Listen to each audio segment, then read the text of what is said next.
जय हिंद दोस्तों, जय हिंद बच्चों। कैसे हो आप सभी का स्वागत है मिस्टर एग्रीकल्चर एकेडमी के ऑनलाइन प्लेटफॉर्म पर। साथियों, आज हम एक टॉपिक के बारे में पढ़ेंगे और वो रहेगा टॉपिक, जैसा कि आप देख पा रहे हैं, भैंस की नस्लों के बारे में, बुफेलो ब्रीड्स के बारे में हम आज पढ़ेंगे। साथियों, एक इंपॉर्टेंट सा टॉपिक है। अपने सिलेबस में चुनिंदा जो ब्रीड्स हैं वो शामिल की गई हैं और इससे 100% एक क्वेश्चन आएगा। तो अपने इस टॉपिक को बहुत अच्छे से आप समझिएगा, रीड कीजिएगा, पढ़िएगा। देखिएगा एक चीज और, एक ये चीज है कि जो भी साथी जिसने पुराने सेशंस अटेंड नहीं किए हैं वो अटेंड कीजिए, ताकि अपने एक एक जो टॉपिक है उसको अच्छे से कवर कर पाए। एग्जाम ओरिएंटेड तरीके से आपका कंटेंट है वो तैयार हो पाए। चलो देखते हैं साथियों। देखिए, पढ़ते हैं बफेलो ब्रीड से, स्टार्ट करते हैं इसके बेसिक से। क्या चीज है, सबसे पहले देखिएगा, हमें याद रखना है साथियों क्या चीज, तो वो है इसका जूलॉजिकल जो नेम है उसके बारे में हमें पता होना चाहिए।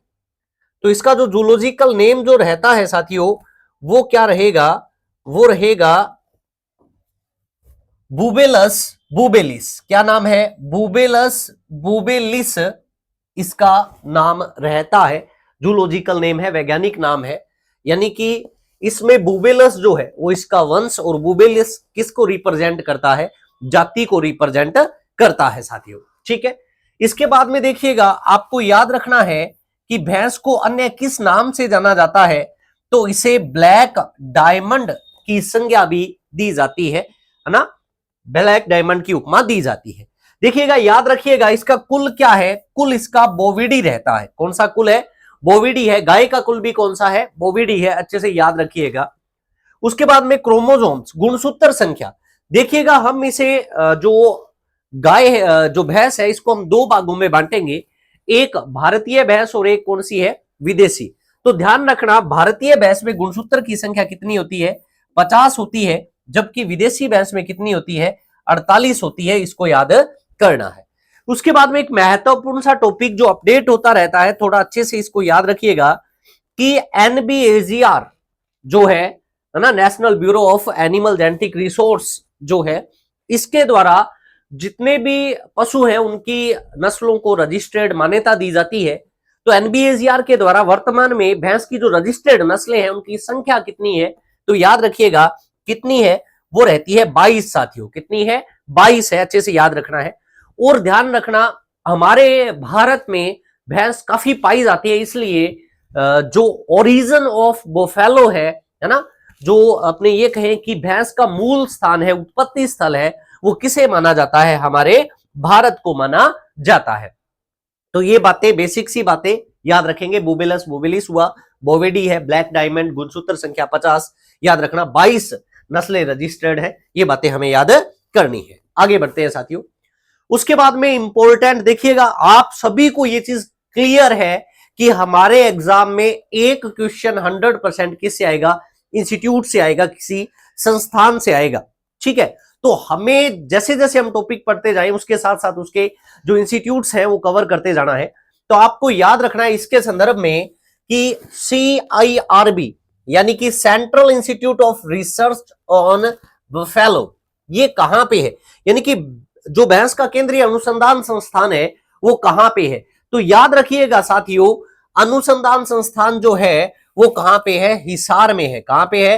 हिसार। हिसार हरियाणा में भैंस का रिसर्च सेंटर है। अच्छे से आपको क्लियर करना है। और ये बात भी ध्यान रखिएगा, इसकी स्थापना कब होती है? 1985 में, 1 फरवरी 1985 को इसकी क्या की जाती है? स्थापना की जाती है। चलिए आगे बढ़ते हैं। उसके बाद में देखो, यदि हम बात करें हमारे राजस्थान लेवल पर, है ना, कोई इंस्टीट्यूट इससे जो संबंध में है, तो याद रखिएगा भैंस नस्ल सुधार प्रजनन केंद्र। भैंस नस्ल सुधार प्रजनन केंद्र कहां पे है? वल्लभनगर। वल्लभनगर उदयपुर में है ना। हम देखो यहां पे इस तरीके से हम पढ़ते होते हैं कि यदि हमसे पूछा जाए कि हमारे राजस्थान में ज्वार का अनुसंधान संस्थान कहां पे है, ज्वार का अनुसंधान संस्थान कहां पे है, तो वो भी हम पढ़ते हैं कहां पे है? वल्लभनगर में है। कहां पे है? वल्लभनगर में। और इसी तरीके से हमारे राजस्थान में भैंस से संबंधित इंस्टीट्यूट वो भी कहां पे है, वल्लभनगर में है। कहां पे है, वल्लभनगर उदयपुर में है। तो ये बात आपको याद रखनी है। इसके साथ साथ ध्यान रखिएगा, बहरोड पशु मेला कोटपुतली बहरोड में, तो यह भैंस की किस नस्ल से संबंधित है, तो किससे संबंधित है, मुर्रा से संबंधित है। किससे संबंधित है, मुर्रा से। तीन ही बातें हैं भी। सेंट्रल रिसर्च सेंटर कहां पे है, तो हिसार में है। अपने यहाँ पे नस्ल सुधार कहां पे है, वल्लभनगर में है। और मुर्रा नस्ल से संबंधित है बहरोड मेला। कौन सा मेला, बहरोड मेला। अच्छे से याद रख लीजिएगा। आगे बढ़ते हैं साथियों।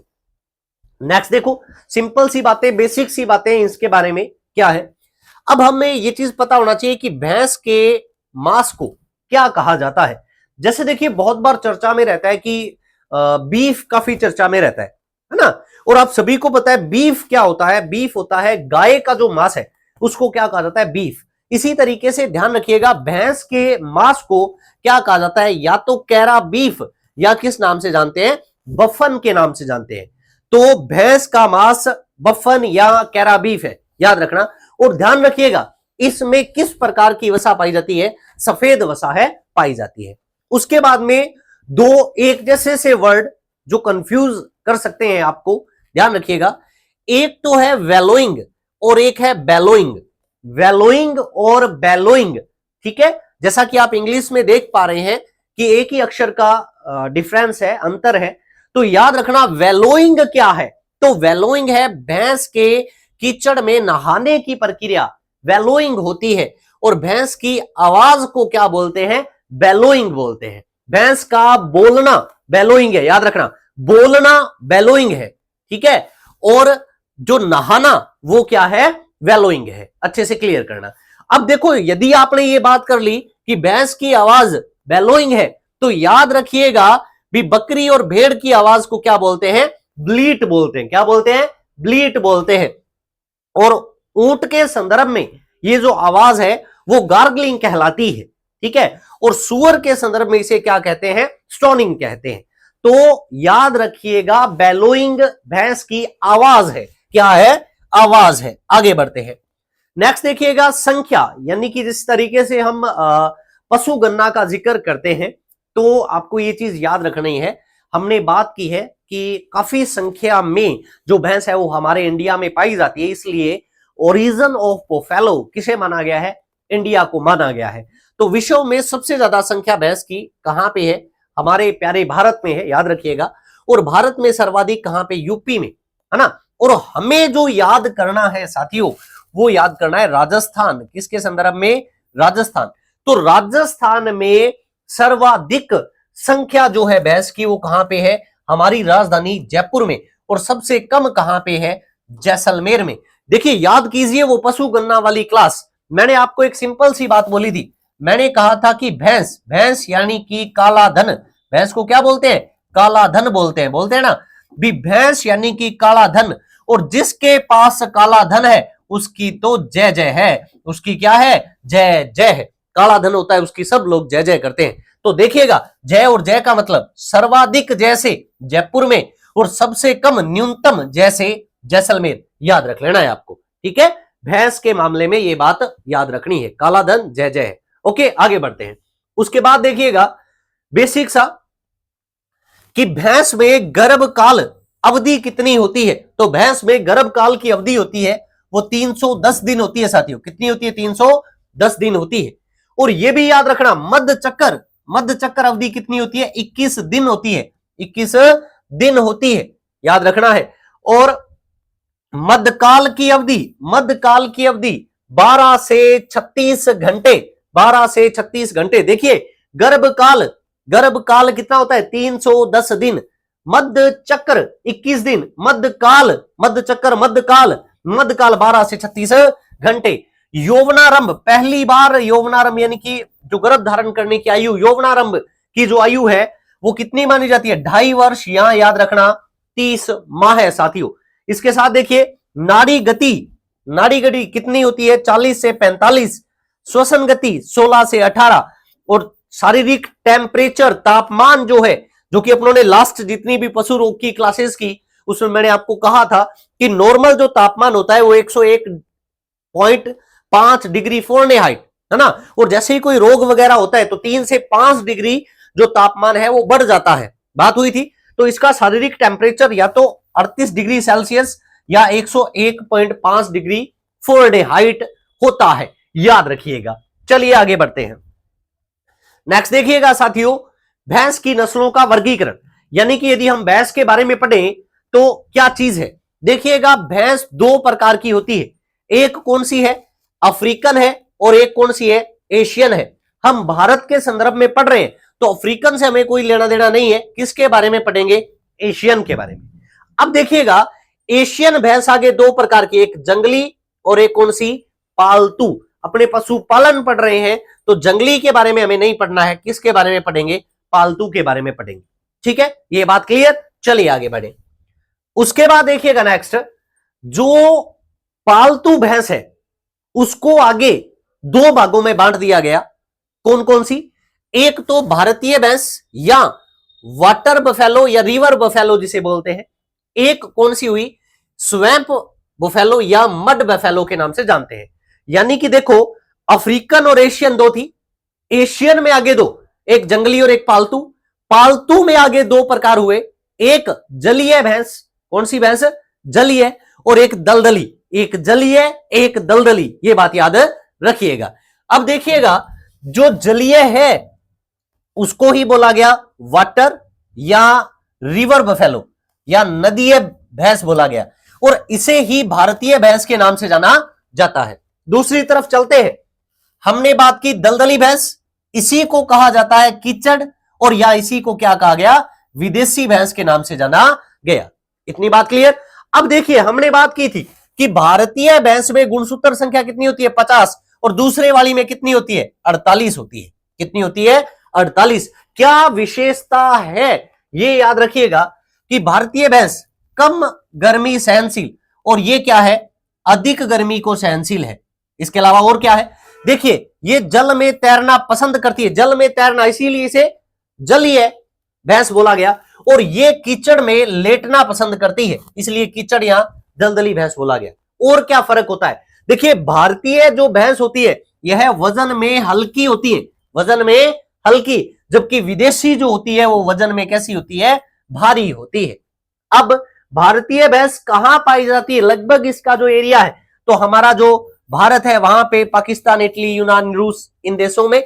और जबकि बात करें विदेशी की तो म्यांमार, थाईलैंड, चाइना, फिलीपींस का जो एरिया है वहां पर ये जो भैंस की नस्ल है वो पाई जाती है। तो क्लियर हो गया होगा, 50 है, 48 है, एक बात। फिर हल्की है और भारी है, उसके बाद में कम गर्मी सहनशील है, ये गर्मी सहनशील, इधर जल में तैरती है, ये कीचड़ में लेटती है, ये भारत, पाकिस्तान यानी कि पड़ोसी देश वहां पे, और ये जो पाई जाती है थाईलैंड वगैरह, चाइना वगैरह में पाई जाती है। क्लियर, आगे बढ़ते हैं साथियों।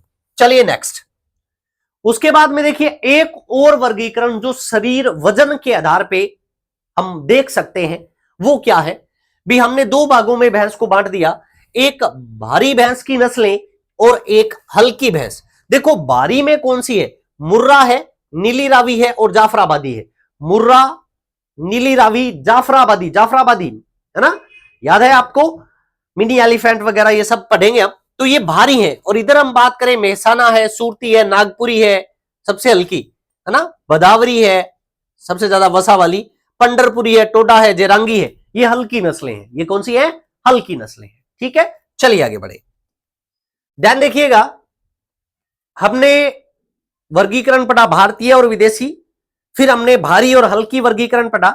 नेक्स्ट देखिएगा, नेक्स्ट जो वर्गीकरण है, भारत की जो नस्लें, अपने यहां की जो नस्लें हैं, उनको प्रादेशिक आधार पर, किस आधार पर, प्रादेशिक आधार पर कितने भागों में बांटा गया, 5 भागों में बांटा जाता है। अच्छे से याद रखिएगा कि भारतीय भैंसों को प्रादेशिक आधार पर कितने भागों में बांटा जाता है, 5 में।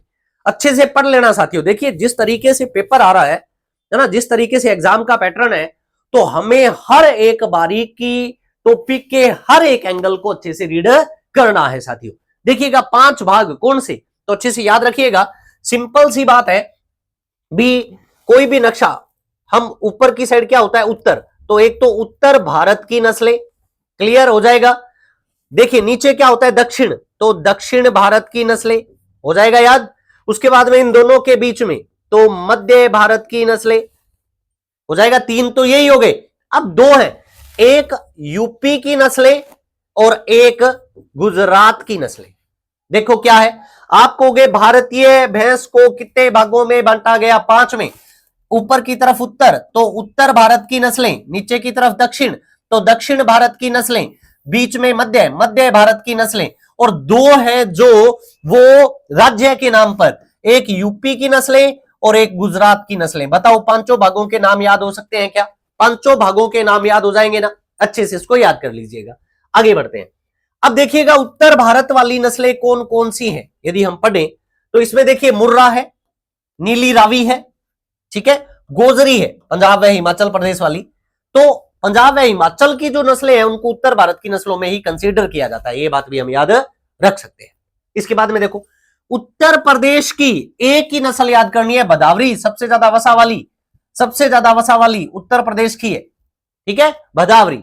उसके बाद में देखो गुजरात की नस्लें, गुजरात में जो जगह है उन्हीं के नाम के आधार पर, जैसे सूरती है, सूरत, मेहसाना, जाफराबाद और खुंडी या बन्नी, ठीक है, ये नस्लें गुजरात की हैं। इसके बाद में देखिए मध्य भारत की कौन सी है? देखो पंडारपुरी, चिलिका, कालाहंडी, मंडा, पुरनाथड़ी, ठीक है, महाराष्ट्र की है। छत्तीसगढ़ी, नागपुरी, मराठवाड़ी, ये मध्य भारतीय नस्लें हैं। दक्षिण भारत की कौन सी है जी? टोडा, ये याद रखिएगा। बरगूर और धारवाड़ी, कर्नाटक वाली, ये दक्षिण भारत की है, ठीक है। कुछ अन्य नस्लें, एकमात्र स्वैम्प बफेलो, दलदली भैंस जो अपने यहां पे पाई जाती है वो कौन सी है? ल्यूट। कौन सी है? ल्यूट। याद रखना भारत में पाई जाने वाली एकमात्र या रजिस्टर्ड की गई एकमात्र दलदली भैंस कौन सी है? तो वो ल्यूट है। ये स्वैम्प बफेलो का प्रकार है, ध्यान रखिएगा साथियों, ठीक है। इसके अलावा बरगूर है, छत्तीसगढ़ी है, गोजरी है, धारवाड़ी है, मांडा है, पूर्णाथाड़ी है। अच्छे से इसको पढ़ लीजिएगा। चलिए आगे बढ़ते हैं। ध्यान देखिएगा सबसे हल्की भारतीय नस्ल बात हो चुकी थी, कौन सी है? नागपुरी। कौन सी है? नागपुरी है।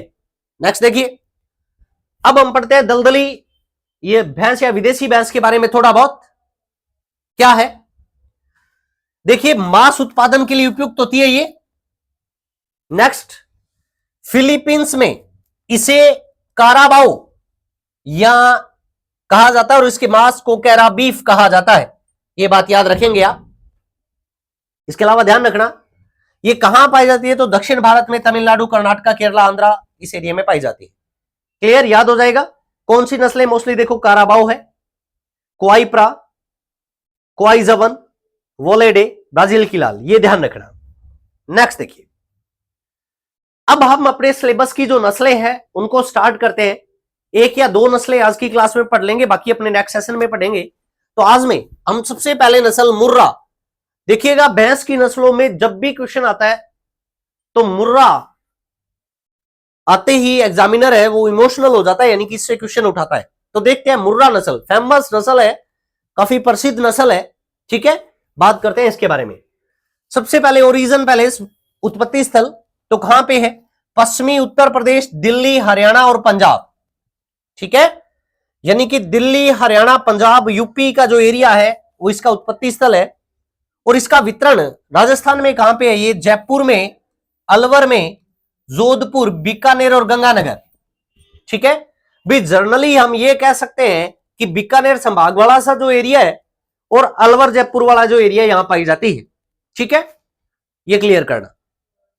उसके बाद में अन्य नाम, इसे खुंडी के नाम से और ब्लैक ब्यूटी के नाम से, क्योंकि देखिए इसका जो कलर होता है वो जेड ब्लैक होता है ना, इसे ब्लैक ब्यूटी बोलते हैं। देखो ब्लैक डायमंड भैंस की उपमा दी गई और ब्लैक ब्यूटी ये मुर्रा के लिए है। किसके लिए है?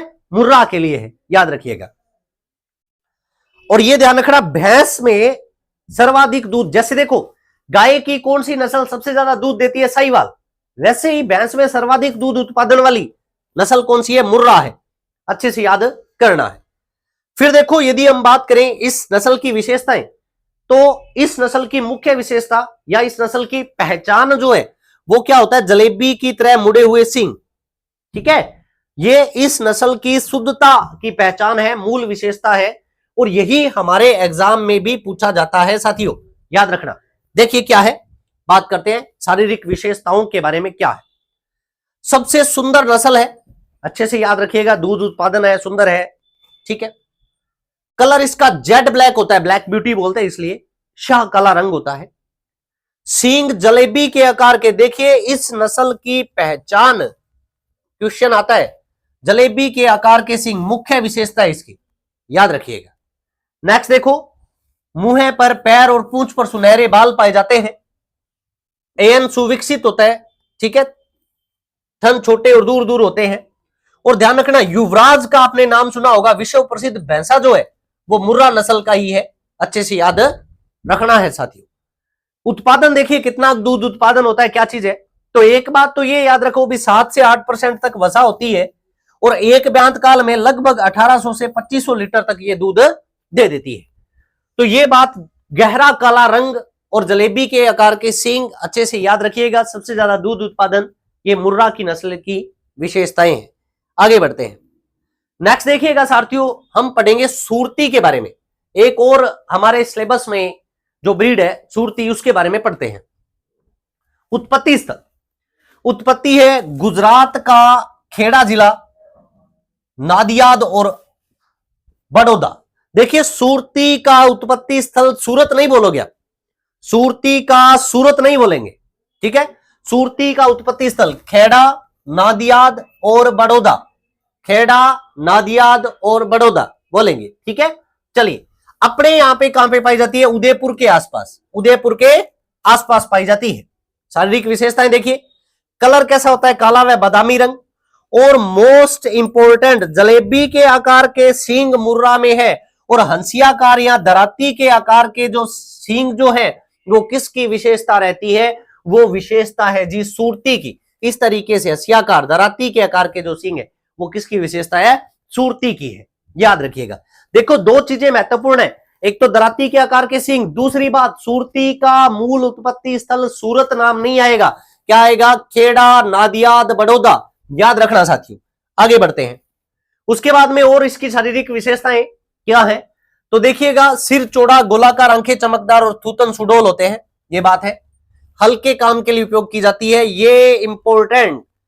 पेट नाव के आकार का या वेज शेप बॉडी होती है भी, वेज शेप जानते हो क्या भी, जनरल सी बात है, देसी तरीका के इसका भी फच्चर आकार की हुए, यानी कि मतलब समझिएगा भी ऐसी होती है कि आगे से ये पतली होती है और पीछे से चौड़ी होती है, वेज शेप बॉडी होती है इसकी, ठीक है, फच्चर वाली तरह, ठीक है, याद रखना।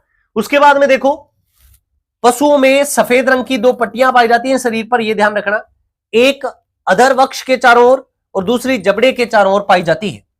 नेक्स्ट उत्पादन विशेषताएं देखें तो देखिएगा 1800 से 2500 दूध उत्पादन था मुर्रा का, अब 1800 पे इसको रोक देना है, 1600 से 1700, 1600 से 1700 दूध उत्पादन जो है वो किसका रहता है, सुरती का। उसमें देखो 7 से 8% वसा थी, तो इसको बीच में ले जाएंगे, 7.5% इसमें क्या पाई जाती है, वसा पाई जाती है।